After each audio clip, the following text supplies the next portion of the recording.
Millie hat sich nun mal für diesen Weg entschieden. Aber dieser Weg ist falsch. Nick muss es erfahren.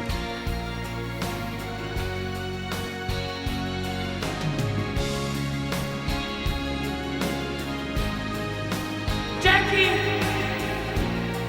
Vielleicht brauche ich ja irgendwann diesen ganzen Mist nicht mehr.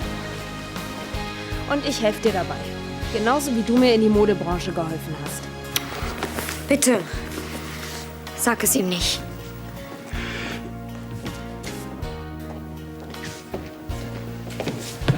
Was ist denn hier los? Herr Brandner will mit dir reden.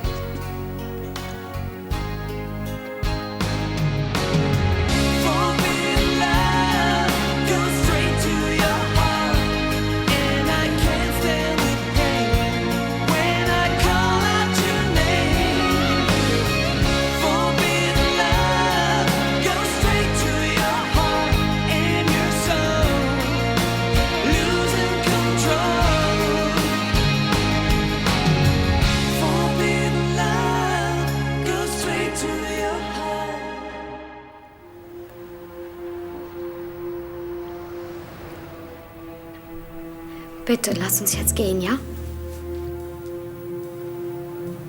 Um was geht's denn, Herr Brandner? Nichts. Es hat sich erledigt. Im Moment jedenfalls. Gute Nacht. Arno, warte, ich komm mit. Kann mir mal jemand sagen, was hier eigentlich abgeht? Arno hat rausgekriegt, dass du mit Millie was gehabt hast. Was? Woher? Hast du es ihm gesagt? Ach, Wann soll das gewesen? Nein, die Eröffnungsfeier. Ich habe doch nur gesagt, es hätte nie passieren dürfen. Das hat gereicht.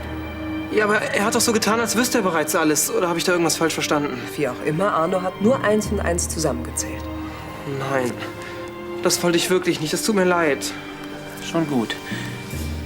Wenn er mit mir reden wollte, warum ist er dann jetzt einfach abgehauen? Vielleicht ist ihm durch Millies Anwesenheit bewusst geworden, dass Vorwürfe nach so langer Zeit nichts mehr bringen. Er ist also sauer auf mich. Jetzt hoffe ich nur, dass er sich Steffi gegenüber genauso verhält. Ich will auch nicht, dass sie das erfährt. Ich will alles tun, um das zu verhindern, aber ich kann für nichts garantieren.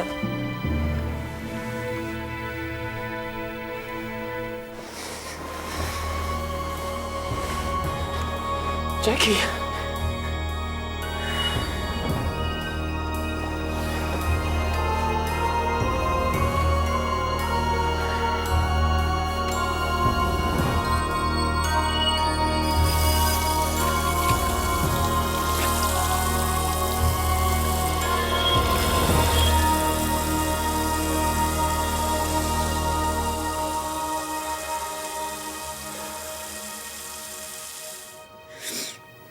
Er hat nach mir gerufen, ich hab's ganz deutlich gehört. Jackie, das war nur ein Traum. Ein ganz dummer Traum, mehr nicht. Meinst du? Patrick liegt bestimmt seelenruhig in seinem Bett und träumt von seiner Priesterweihe. Nein, Kathi. Irgendwas ist mit ihm. Was, wenn ihm was passiert ist? Was soll ihm denn passiert sein? Na siehst du, Patrick geht's gut. Aber was ist denn mit dir? Ich schaff's nicht. Ich komme einfach nicht über ihn hinweg. Das haben wir uns doch schon so oft gedacht, wenn uns ein Typ verlassen hat. Und dann kommt der Nächste und es geht wieder von vorne los. Aber diesmal ist es was anderes. Das mit Patrick und mir. Es geht viel tiefer. Aber du hast doch gesagt, du hättest ihn vergessen. Es war gelogen. Ich liebe ihn immer noch. Ich kann ihn einfach nicht vergessen.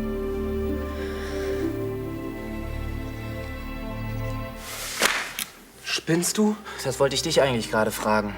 Mann, Millie hat mir gesagt, dass ihre Mutter Bescheid weiß und dass sie froh ist, zu Hause drüber sprechen zu können. Wie soll ich denn da riechen, dass Herr Brandner nicht informiert ist? Du hättest mich fragen können. Ja, am besten, während du mit dem Presseheinis gesprochen hast. Ach, Nick, weiß Herr Brandner eigentlich, dass du mit der kleinen Schwester deiner Freundin im Heu warst? Dann hättest du eben noch mal bei Millie nachfragen sollen. Oder noch besser, einfach die Klappe halten. Du hättest mir mal was von dem Streit mit Millies Mutter sagen können. Dann wäre ich nämlich gewarnt gewesen. Was zwischen ihr und mir abgeht, das hat dich überhaupt nicht zu interessieren. Irrtum. Solange du willst, dass ich Steffi gegenüber dicht halte, interessiert mich das sehr wohl was. Komm, jetzt lenk hier nicht ab. Wie kommst du überhaupt dazu, mit Arno über Millie und mich zu reden? Arno hat sich Sorgen um Millie gemacht. Und ich mir auch. Und bei der Gelegenheit habe ich... Hast du mal eben erzählt, dass ich mit Millie geschlafen habe? Ja, weil ich dachte, dass er es sowieso wusste.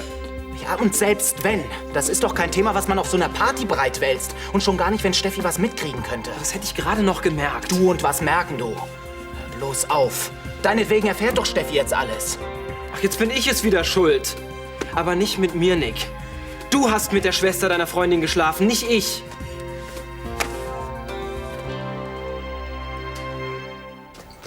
Millie schon im Bett? Ja, sie war todmüde. Übrigens, danke, dass du Nick nichts gesagt hast.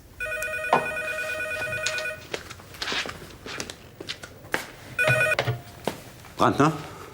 Nick? Ja.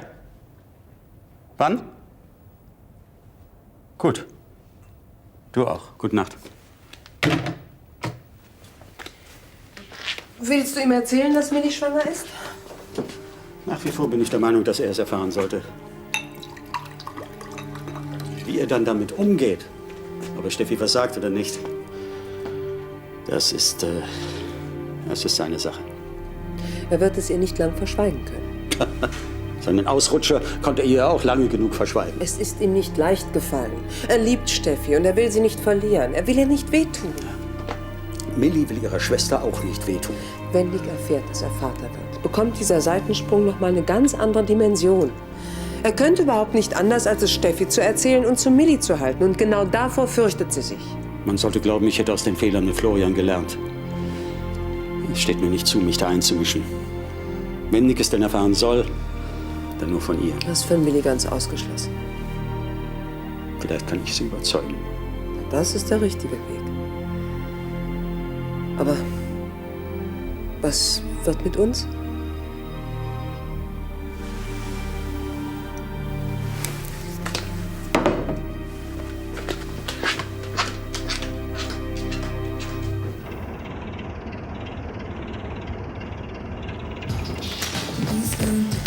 Also das ist wirklich gut, was die hier schreiben. Eine bessere PR können wir gar nicht bekommen. Ja, dann hat sich ja der Aufwand wenigstens gelohnt. Sag mal, was ist denn los mit dir? Du bist schon den ganzen Morgen so mies drauf. Ich habe nur schlecht geschlafen. Liegt es vielleicht daran, dass ich gestern Abend noch mal weg musste? Wirklich nicht? Nein. Der Termin bei dem Agenten war wichtig, also musstest du hin. Oder hat es was mit Clarissa zu tun? Du kannst schon mal anfangen, ihre Klamotten auszusortieren. Willst du nicht erstmal einen Blick in die Zeitung werfen? Clarissa wird öfter erwähnt als du und Uli zusammen. Wir kommen sehr gut ohne ihren Fummel klar. Und was sagst du den Kunden, wenn sie einen Teil von Linie Claris haben wollen? Dass wir diese Marke nicht mehr führen. Morgen. Haben Sie einen Moment Zeit? Oh, dann war das gestern also Ihr Ernst. Ja, wir wollen mit Clarissa nichts mehr zu tun haben. Und wie steht es mit unserem gemeinsamen Projekt, hier Bilder auszustellen? Sie sind Clarissas Busenfreundin. Nennen Sie mir einen vernünftigen Grund, warum ich mit Ihnen Geschäfte machen sollte. Ich habe mit Clarissas Intrige nichts zu tun. Dann geben Sie das Caradonna-Kleid zurück. Ich habe es Clarissa verkauft und was sie mal hat, gibt sie nicht wieder her. Sie haben wirklich Glück, dass sich Berufliches und Privates voneinander trennen kann. Und warum soll ich dann die Sachen aussortieren? Diese Trennung gilt nicht für Clarissa. Ja, ja. Keine Regel ohne Ausnahme. Dann bleiben wir also weiter im Geschäft? Ja, es dauert zwar ein paar Wochen, bis wir mit dem Laden soweit sind, aber sobald wir den nötigen Platz haben, kann es losgehen. Ja, es wird auch bei mir ein bisschen dauern, bis ich liefern kann. Mein Assistent Grant hat sich nach San Francisco abgesetzt. Stellen Sie einen neuen ein. Ist gar nicht so einfach, jemanden zu finden, der zupacken kann und noch was von Kunst versteht. Sie machen das schon. Muss ich ja wohl. Also ich melde mich. Tschüss.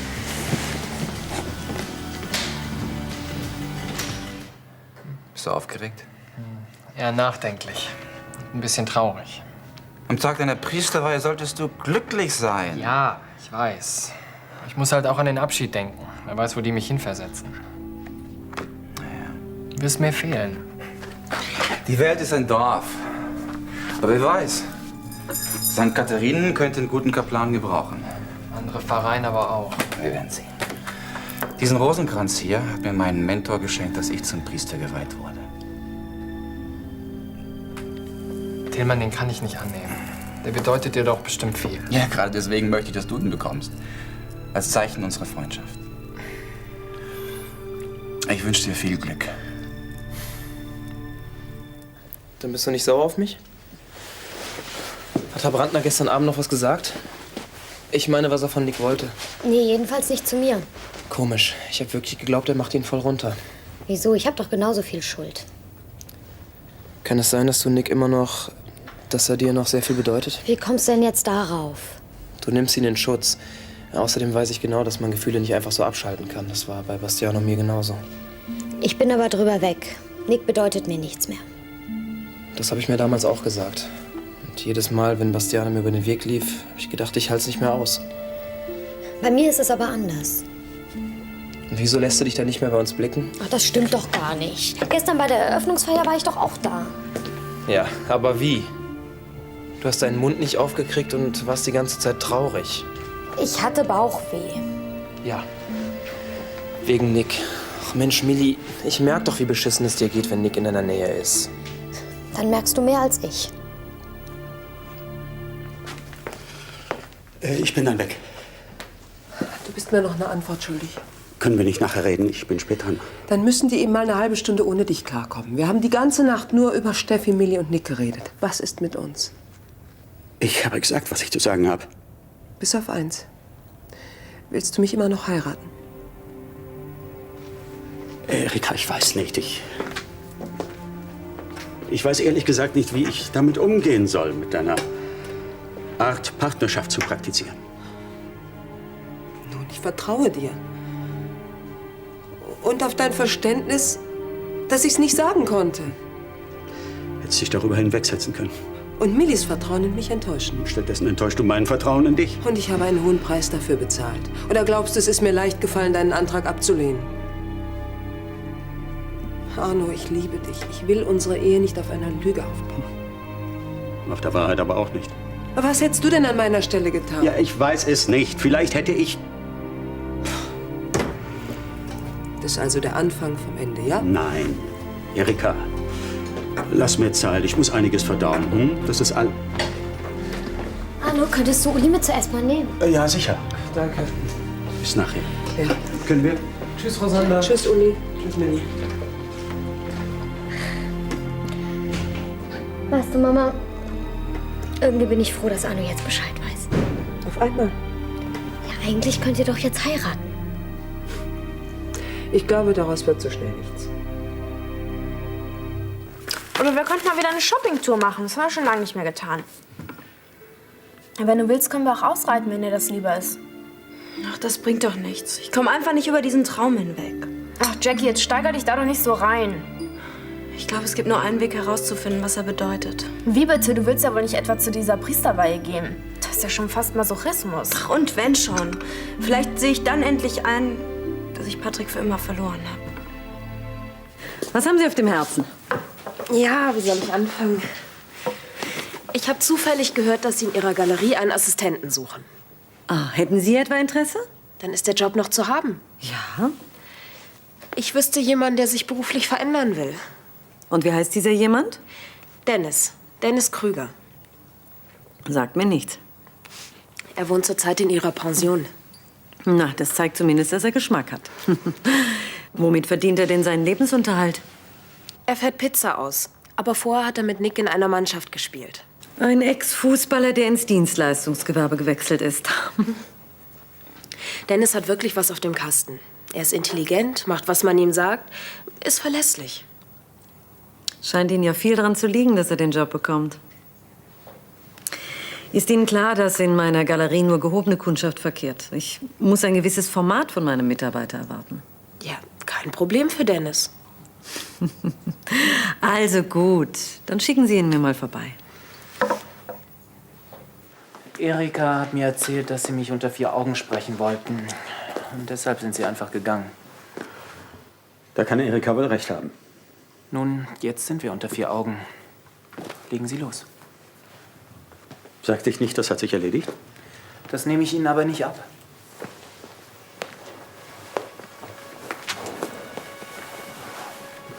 Gut. Ich wollte dich zur Rede stellen, Minis wegen. Dass ich mit Milli geschlafen habe, war dumm und unüberlegt, aber ich kann es nicht ungeschehen machen.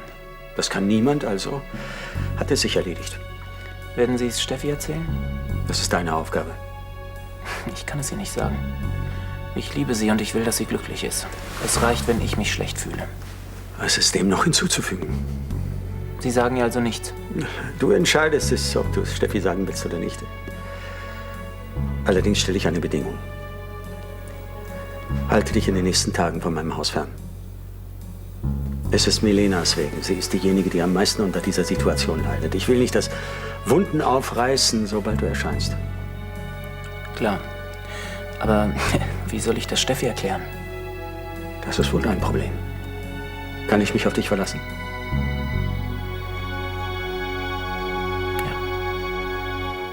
Was soll ich denn da? Na, arbeiten, Geld verdienen. Dreck wegmachen, Mädchen für alles spielen, darauf läuft's doch raus. Charlie Schneider hat eine der renommiertesten Galerien.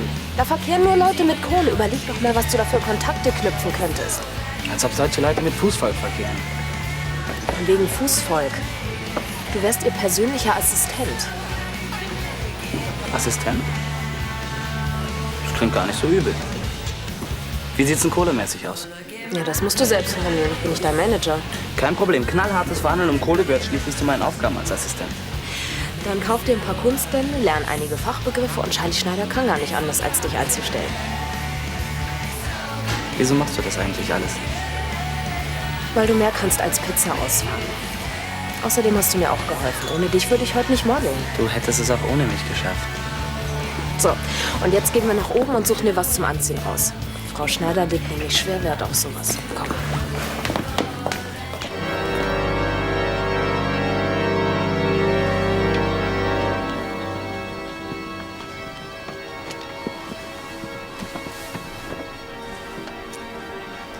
Ist von Ihrer Familie auch jemand dabei?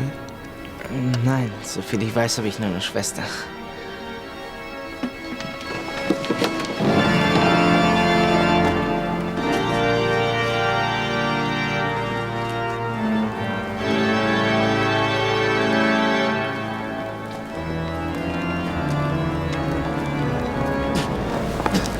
Alles klar. Mein Puls rast, so aufgeregt bin ich. Den anderen geht's genauso.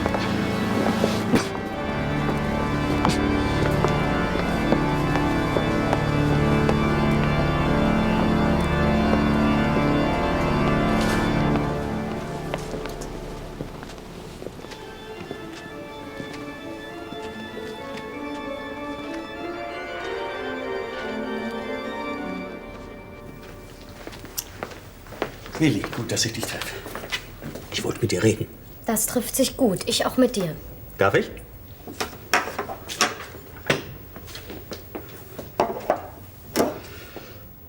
Also, Ladies first. Es ist nicht fair, was du mit Mama machst. Wenn du schon jemanden bestrafen willst, dann mich. Ich bin schuld, dass sie dir nichts erzählt hat von Mick und mir. Willi, was zwischen Erika und mir ist, das klären wir untereinander. Solange ich der Grund bin, dass sie unglücklich ist, geht mich das aber auch was an. Also gut. Treffen wir eine Abmachung. Ich spreche mich mit deiner Mutter aus und du sagst Nick, dass du schwanger bist. Das kannst du nicht von mir verlangen. Dann verlang du nicht von mir, dass ich ständig so tun soll, als liefe hier alles normal. Das ist doch was ganz anderes. Arno, du liebst Mama. Aber Nick liebt Steffi und sie ihn. Das kann ich ihr unmöglich antun. Amelie, es wird Zeit, dass du eines begreifst. Du kannst nicht die Probleme aller auf deine Schultern laden. Steffis nicht die von Nick oder deiner Mutter. Aber ich bin doch schuld. Das ist keine Frage von Schuld, sondern von Verantwortung. Und das gilt für alle anderen ebenso wie für dich. Wir haben eine Wahl. Treffen wir die falsche, müssen wir dafür gerade stehen. Wenn ich es ihm aber sage, werden doch alle nur noch viel unglücklicher. Woher weißt du denn, dass Steffi und Nick damit nicht klarkommen? Hm? So wie deine Mutter damals, als sie mir verziehen hat. Du erinnerst dich. Dir ist es damals aber genauso gegangen wie mir. Du wolltest Mama auch nicht sagen, dass du was mit Clarissa hattest. Bis du mich dazu gezwungen hast. Willst du mich jetzt auch? Nein, das will ich nicht. Du entscheidest es. Irgendwie hatte ich plötzlich kein Interesse mehr am Fußball. Und wieso? Ich glaube, nix Unfall hat mich nachdenklich gemacht. Ich meine, es macht Peng und man kann nicht mehr spielen. Was dann? Dann steht man ohne Job da und muss ganz von vorn anfangen. Ungewöhnliche Gedanken für einen jungen Mann in ihrem Alter. Das heißt jetzt aber nicht, dass ich den ganzen Tag über den Sinn des Lebens nachdenke. Wofür interessieren Sie sich denn, wenn Sie gerade nicht Pizza ausfahren? Kunst? Naja, ich habe noch nicht viel Ahnung davon. Aber ich lerne schnell. Und bei einer Lehrerin wie Ihnen? Ihre Art gefällt mir. Martin Stiller. Ich bin bereit.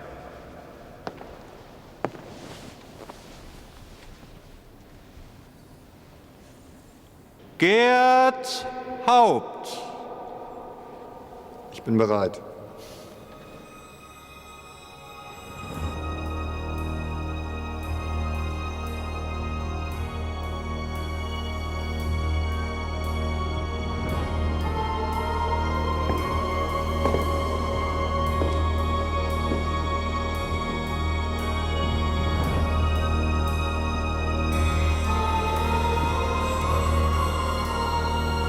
Patrick Brockmann.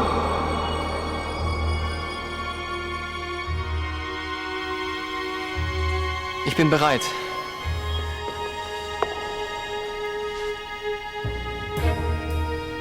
Hochwürdiger Vater,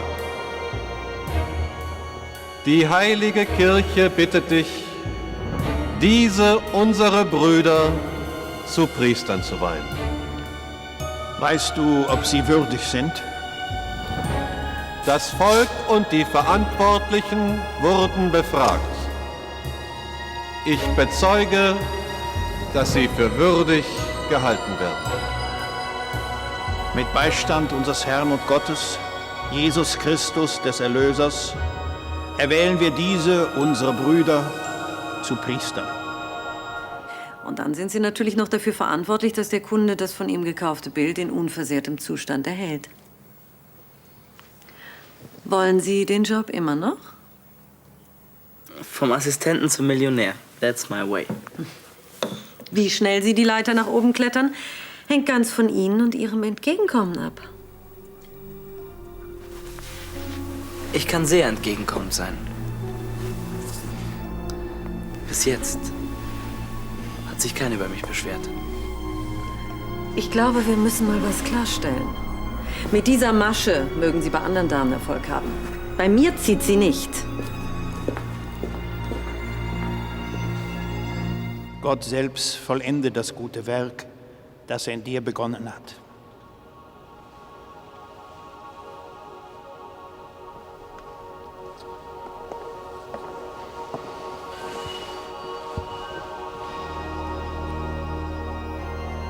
Versprichst du mir und meinen Nachfolgern Ehrfurcht und Gehorsam? Hast du die Frage nicht verstanden, mein Sohn?